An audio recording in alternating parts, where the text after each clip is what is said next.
Boa noite, professora. Eu sou o Arthur. Eu estou aqui para apresentar a minha primeira avaliação de Brasil 3. E o tema que eu escolhi foi o coronelismo. E o porquê de eu ter escolhido o coronelismo? Porque eu vejo traços disso presentes na sociedade brasileira atual e principalmente em cidade do interior, que é o meu caso. Cidade do interior, cidade pequena, de 35 mil habitantes, em que os prefeitos e os vereadores são de um fácil acesso. Então acaba por facilitar essas trocas, essa espécie de coronelismo, de mandonismo, de clientelismo que eu vou apresentar a seguir. Então, já que eu falei esses três temas, tem-se o texto que a professora passou pra gente nesse bimestre, que é Mandonismo, Coronelismo, Clientelismo, uma discussão conceitual, do José Murilo Carvalho. E o interessante desse texto é que ele começa ele já fala pra gente, o José Murilo Carvalho, que para se ter uma definição da diferença entre mandonismo, coronelismo e clientelismo, não basta ficar somente na teoria. Nós, como historiadores, nós temos que partir para a prática, com pesquisas de campo, com relação àquela sociedade que nós estamos pesquisando, aquela cidade, aquele estado, que seja. Devemos entrar com pesquisa em cima para saber definitivamente o que é. Porque são linhas muito tênues que tem entre o mandonismo, o coronelismo e o clientelismo. Esses temas eles estão também fortemente ligados com o patrimonialismo e com o feudalismo.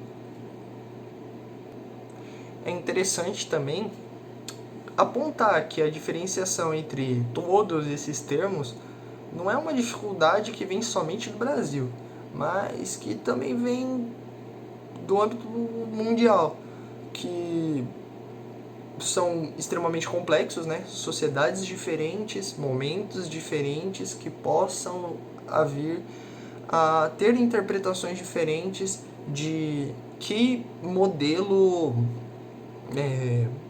está sendo feito naquele local. Se é um feudalismo, se é um coronelismo, se é um patrimonialismo, enfim. Mas agora, professora, trazendo para o âmbito brasileiro, para o meio brasileiro, para a sociedade brasileira,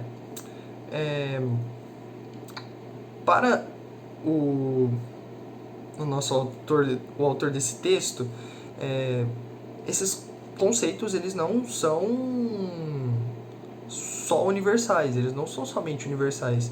Eles têm suas especificidades, como o patrimonialismo e o clientelismo.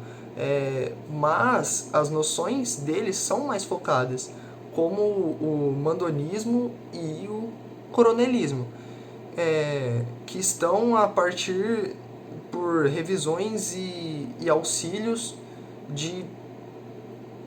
do governo, de entendimentos de pesquisa, etc. Enfim, para o avanço de uma pesquisa que seja mais empírica. Por isso que é complicado que o objetivo seja definir isso só por vista, só por de cima, sem uma pesquisa por trás. Então, começando agora a falar mais especificamente sobre o coronelismo, nós temos que ele é meio que datado historicamente. Por quê? Porque o coronelismo ele advém da transição, né, do poder imperial para a república. E o que acontece?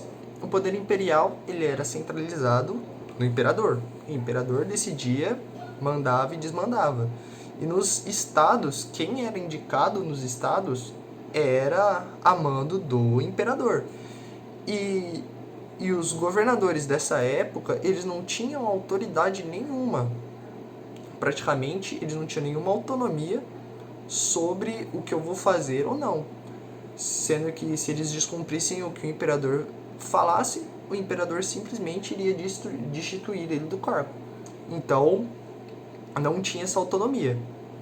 E quando passa do poder imperial para uma república, o poder ele fica mais dividido entre os estados. Então, passa-se a ter uma relação maior de estado com os donos de terra, com os fazendeiros e, mais especificamente agora, com os coronéis. O porquê? Se o coronel ele faz uma aliança com o governador daquele estado para arrecadar votos, vai ser uma atividade, uma relação recíproca, onde um vai ajudar o outro. Onde, por parte do coronel, ele vai arrecadar votos principalmente votos para esse governador, enquanto o governador vai ampliar os poderes políticos, né, do coronel sobre a sua localidade, sobre a sua cidade, sobre a sua região. E assim que funciona a relação do coronel com o governador do estado. Sendo que essa relação chega até mesmo ao presidente da república. Porque da mesma forma em que o governador ele consegue votos dos coronéis e das pessoas que são influenciadas pelos coronéis, o presidente, que tem uma boa relação com esse governador, passa a receber esses votos também. Então, enquanto antes, com o poder imperial, tinha-se uma relação tão distante entre esses coronéis e o presidente da república, essa relação passa a ser encurtada devido a essa divisão, essa maior autonomia dos estados com relação ao poder. Agora, tratando um pouco sobre o mandonismo, esse termo ele acaba por ser distinguido do coronelismo através da existência de um local com estruturas oligárquicas e personalizadas de poder, onde o mandão, ou potentado, ou chefe, ou até mesmo coronel, são os indivíduos de controle sobre algum recurso estratégico. Então, alguns desses que eu falei, independentemente do título, têm controle sobre algum tipo de recurso, que na maioria das vezes é a posse de alguma terra. E por exercer controle sobre essa terra, ele exerce controle sobre a população.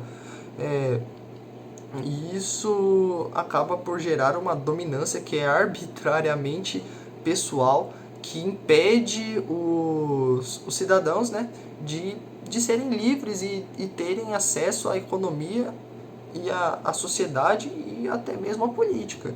E temos a decadência, né?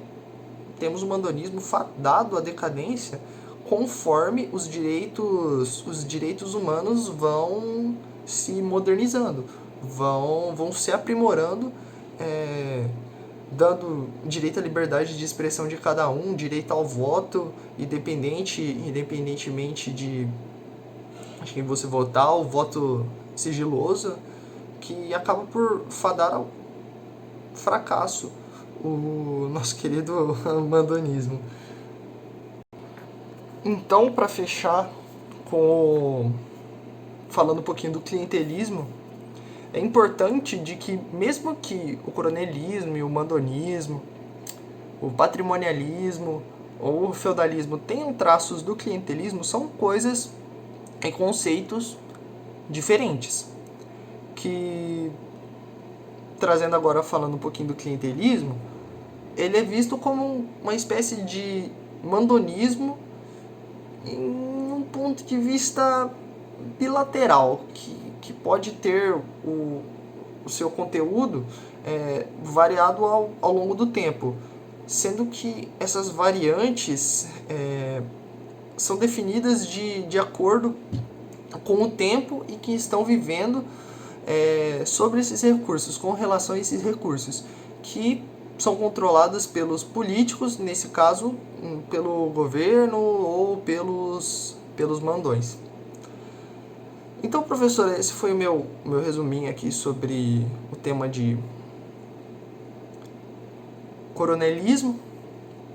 Agora que eu falei um pouquinho mais focado nos textos, eu vou falar um pouquinho do meu ponto de vista, esses segundinhos que estão faltando, que são modelos que interfere bastante, né, com a ideia de democracia, onde as pessoas elas vendem os seus votos por qualquer motivo que seja. Isso falando da sociedade atual, onde os políticos, né, eles se aproveitam da carência de algumas pessoas, da pobreza de algumas pessoas, para comprar voto com cesta básica, com emprego, e enfim. Isso é um sistema histórico ultrapassado, que já não funcionava na época em que eles estavam instaurados. Tanto é que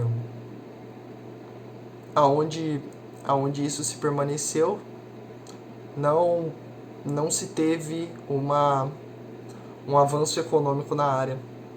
Então, essa fica aqui a minha opinião um pouquinho sobre esse tema. Muito obrigado, professora. Boa noite.